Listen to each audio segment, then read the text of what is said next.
Halo, Assalamualaikum semuanya. Pada pertemuan hari ini, kita akan mempelajari tentang materi ajar menulis teks anekdot untuk kelas 10 semester 1. Pada pertemuan hari ini, kita memasuki kompetensi dasar yaitu 4.6 menciptakan kembali teks anekdot dengan memperhatikan struktur dan kaidah kebahasaan baik lisan maupun tulis. Jika pada pertemuan sebelumnya kita sudah sedikit banyak membahas hakikat teks anekdot, struktur teks anekdot, dan juga kaidah kebahasan teks anekdot, maka pada pertemuan hari ini kita akan mempelajari bagaimana cara menulis teks anekdot dengan memperhatikan struktur dan juga kaidah kebahasaannya. Adapun tujuan pembelajarannya adalah yang pertama, setelah kegiatan pembelajaran, peserta didik mampu membuat atau menulis teks anekdot dengan memperhatikan struktur dan juga kaidah kebahasaannya. Yang kedua, peserta didik mampu mempresentasikan hasil teks anekdot tersebut di depan kelas. Selanjutnya adalah peta konsep apa aja yang akan kita pelajari pada hari ini. Yang pertama ada hakikat teks anekdot, yang kedua ada struktur dan kebahasan teks anekdot, dan yang ketiga adalah langkah-langkah membuat teks anekdot. Jika pada pertemuan sebelumnya kita telah membahas mengenai hakikat teks anekdot, struktur dan kebahasan teks anekdot, maka pada hari ini kita memfokuskan kepada langkah-langkah bagaimana sih cara membuat teks anekdot. Sebelum kalian memasuki materi pada hari ini, alangkah baiknya kalian menyimak video berikut ini. Profesi saya sebagai seorang guru honorer. Cuman masalahnya Pak, jadi guru honorer gajinya kecil banget. Sebulan saya cuma dapat 600 ribu. Ya Allah, saya kuliah 4 tahun Pak. Bangga dapat gelar SPD. Sarjana percaya diri. Ya saya terlalu percaya diri dapat gaji gede. Ternyata gaji saya cuma 600 ribu. Ini yang bikin saya nyesek Pak, Bu. Gaji saya kalah telak sama kasir Indomaret. Tahu ya? Ya Allah, lulusan SMA gajinya 3 juta.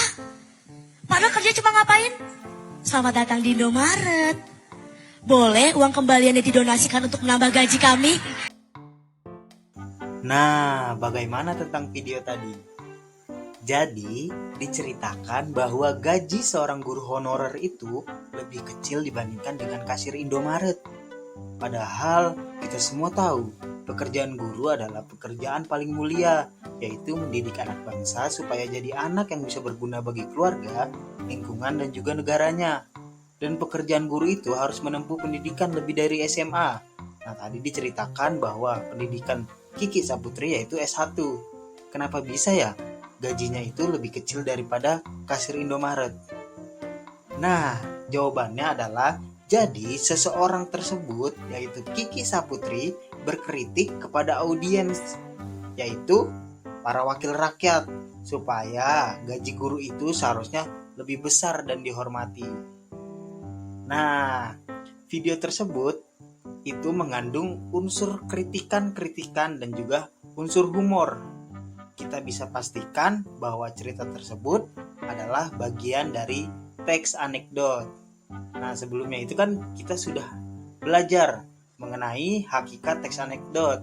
Nah, kita ulang sedikit, kita kasih ulasan sedikit untuk mengingat, yaitu bahwa teks anekdot adalah merupakan cerita pendek yang berisikan tentang kritikan terhadap suatu kejadian yang dialami atau berdasarkan pengalaman pribadi atau juga rekaan.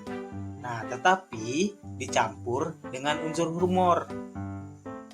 Dan anekdot juga itu sebenarnya bisa banget berfungsi sebagai solusi buat kita yang ingin mengungkapkan kritikan atau pendapat ke orang lain. Soalnya, ketika suatu kritikan atau suatu pendapat, jika kritikan tersebut dicampur dengan unsur humor, biasanya orang yang dikritik tidak akan mudah tersinggung. Contohnya adalah video tadi, ketika Kiki Saputri menyampaikan pendapat atau kritikan beliau kepada para wakil rakyat. Nah, reaksi dari wakil rakyat itu adalah tertawa, tidak baper. Selanjutnya adalah karakteristik teks anekdot, yaitu yang pertama adalah cerita pendek. Nah, karena teks anekdot itu umumnya terdiri dari cerita pendek yang menggambarkan suatu peristiwa atau kejadian tertentu. Nah, cerita anekdot itu ceritanya biasanya tidak terlalu panjang dan fokus pada suatu peristiwa utama. Yang kedua adalah humor. Humor merupakan elemen sangat penting dalam teks anekdot karena teks anekdot ini seringkali mengandung unsur humor atau kejadian yang lucu yang bertujuan untuk menghibur pembaca dan pendengar. Yang ketiga yaitu kejadian nyata. Jadi teks anekdot seringkali didasarkan pada kejadian nyata atau pengalaman pribadi si penulis. Nah, cerita-cerita ini seringkali diceritakan dalam bentuk narasi yang menggambarkan pengalaman yang sebenarnya terjadi. Yang keempat yaitu keterkaitan dengan kehidupan sehari-hari. Jadi, teks anekdot ini seringkali menggambarkan kejadian atau situasi yang terkait dengan kehidupan sehari-hari. Nah, yang kelima, penggunaan bahasa yang santai. Jadi, dalam teks anekdot itu, gaya bahasa biasanya itu terlalu santai dan tidak terlalu formal. Jadi, si penulis ini seringkali menggunakan bahasa sehari-hari dan ungkapan yang umum digunakan dalam percakapan informal. Yang keenam adalah berisikan pesan atau moral. Seperti pengertian tadi teks anekdot, yaitu yang berisikan kritikan. Nah, beberapa teks anekdot ini mengandung pesan atau moral yang tersembunyi di balik ceritanya. Pesan tersebut bisa berupa pelajaran hidup, nasihat, atau pemahaman yang lebih dalam tentang suatu situasi. Yang ketujuh, penceritaan yang menghibur. Jadi teks anekdot ini memiliki tujuan utama untuk menghibur pembaca atau pendengar. Jadi oleh karena itu, cerita-cerita ini seringkali ditulis atau diceritakan dengan cara yang menarik dan mengundang tawa. Selanjutnya, kita akan mengulas kembali mengenai struktur teks anekdot. Nah, apakah kalian masih ingat dengan materi yang kita pelajari pada pertemuan sebelumnya? Nah, sekarang kita akan mengingat kembali saja apa saja dari struktur teks anekdot itu. Yang pertama yaitu ada abstraksi, yang kedua ada orientasi, yang ketiga ada krisis, dan yang keempat ada reaksi, dan yang terakhir adalah koda. Jadi apa sih abstraksi itu? Jadi abstraksi merupakan awalan atau isyarat yang akan diceritakan. Nah, abstraksi itu juga bisa berupa kejadian yang tidak lumrah atau aneh. Nah, yang kedua ada orientasi. Apa itu orientasi? Jadi orientasi itu merupakan pendahuluan atau pembuka berupa pengenalan tokoh, waktu, dan juga pengenalan tempat. Yang ketiga ada krisis. Krisis adalah awal permunculan masalah atau terjadinya kejadian masalah. Yang keempat adalah reaksi. Reaksi adalah tindakan atau langkah yang diambil untuk merespon masalah. Atau bahasa lebih gampangnya, jadi reaksi ini adalah tindakan atau jawaban dari struktur sebelumnya, yaitu krisis. Nah, yang kelima adalah koda. Nah, yang koda ini adalah akhir cerita atau kalimat penutup. Selanjutnya kita akan mengulas kembali atau mengingat kembali tentang materi yang sebelumnya kita pelajari, yaitu tentang kaidah kebahasaan teks anekdot. Nah, yang pertama, teks anekdot menggunakan keterangan waktu lampau. Nah, di sini disebutkan bahwa contohnya yaitu ada kemarin, pada suatu hari, pada suatu masa. Dan yang kedua, menggunakan konjungsi temporal. Contoh katanya yaitu ada kemudian, lalu, setelah itu. Dan yang ketiga, menggunakan kata yang material. Contohnya adalah mencuci, menyapu, mencintaimu. Dan yang keempat, menggunakan urutan peristiwa berdasarkan waktu. Yang kalian harus ingat adalah teks anekdot itu biasanya menggunakan alur maju. Nah, selanjutnya yang kelima, yang terakhir, yaitu ada menggunakan pernyataan retorik. Nah, selanjutnya kita memasuki materi tentang langkah-langkah membuat atau menulis teks anekdot. Yang pertama yaitu menentukan topik terlebih dahulu. Topik teks anekdot berkaitan dengan sindiran apa yang ingin kita berikan dan kepada siapa sindiran itu ditunjukkan. Oleh karena itu, pertama harus menentukan apakah objek yang akan disindir. Kemudian menentukan peristiwa-peristiwa unik atau penting apa aja yang bisa dipergunakan untuk menyampaikan sindiran tersebut. Hal yang tidak boleh dilupakan adalah menjaga agar tetap berhubungan dengan peristiwa nyata, lalu juga bersifat lucu dan juga menghibur, namun tetap memiliki pesan moral yang berkualitas.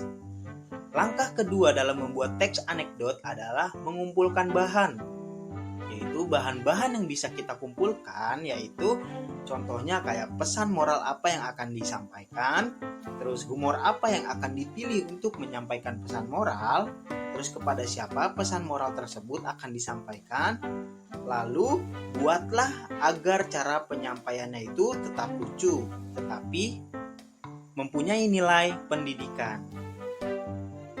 Langkah ketiga yaitu menyusun kerangka sesuai dengan struktur. Jadi, agar lebih mudah membuatnya, kita bisa bagi-bagi kerangka memakai struktur. Misalnya, kita pisahkan bagian-bagian yang akan disusun nantinya. Nah, yang pertama itu kan kita membuat abstraksi. Jadi, abstraksinya itu diisi dengan menyebutkan gambaran awal peristiwa tersebut bisa terjadi. Nah, kalian sebutkan semuanya. Terus lalu yang kedua yaitu ada orientasi, dengan menyebutkan awal mula atau latar belakang terjadinya suatu peristiwa yang ingin kalian kembangkan. Nah, yang ketiga yaitu ada struktur krisis, dengan berisikan tentang mulainya permunculan permasalahan yang terjadi dalam cerita yang ingin diceritakan. Yang keempat itu ada reaksi, dengan berisikan jawaban atau penyelesaian yang terjadi pada masalah pada cerita yang ingin kalian ceritakan. Terus, struktur yang terakhir itu ada koda, berisikan kalimat penutup atau munculnya perubahan yang terjadi pada tokoh di dalam cerita tersebut. Nah, struktur yang keempat atau langkah-langkah yang keempat dalam menulis teks anekdot yaitu ada mengembangkan kerangka.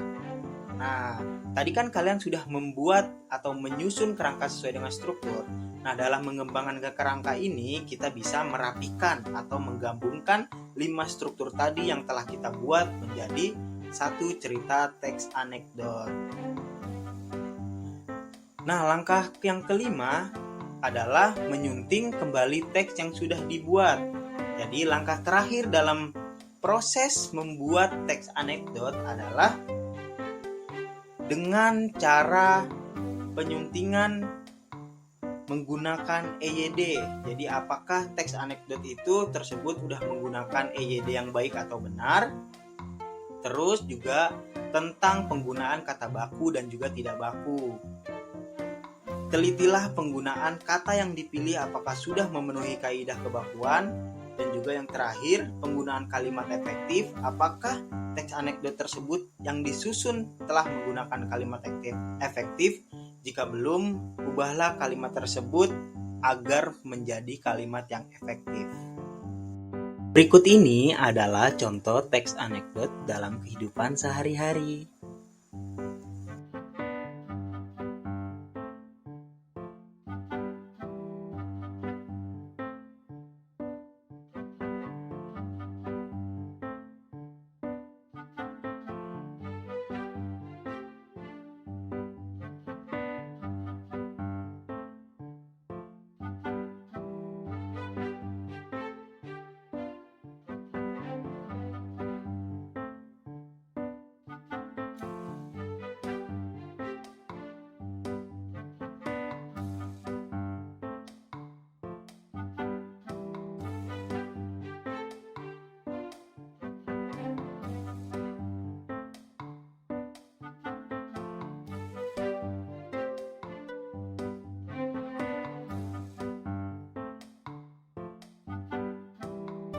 Tadi merupakan penjelasan mengenai materi menulis teks anekdot. Semoga materi yang disampaikan tersampaikan dengan baik. Sampai jumpa.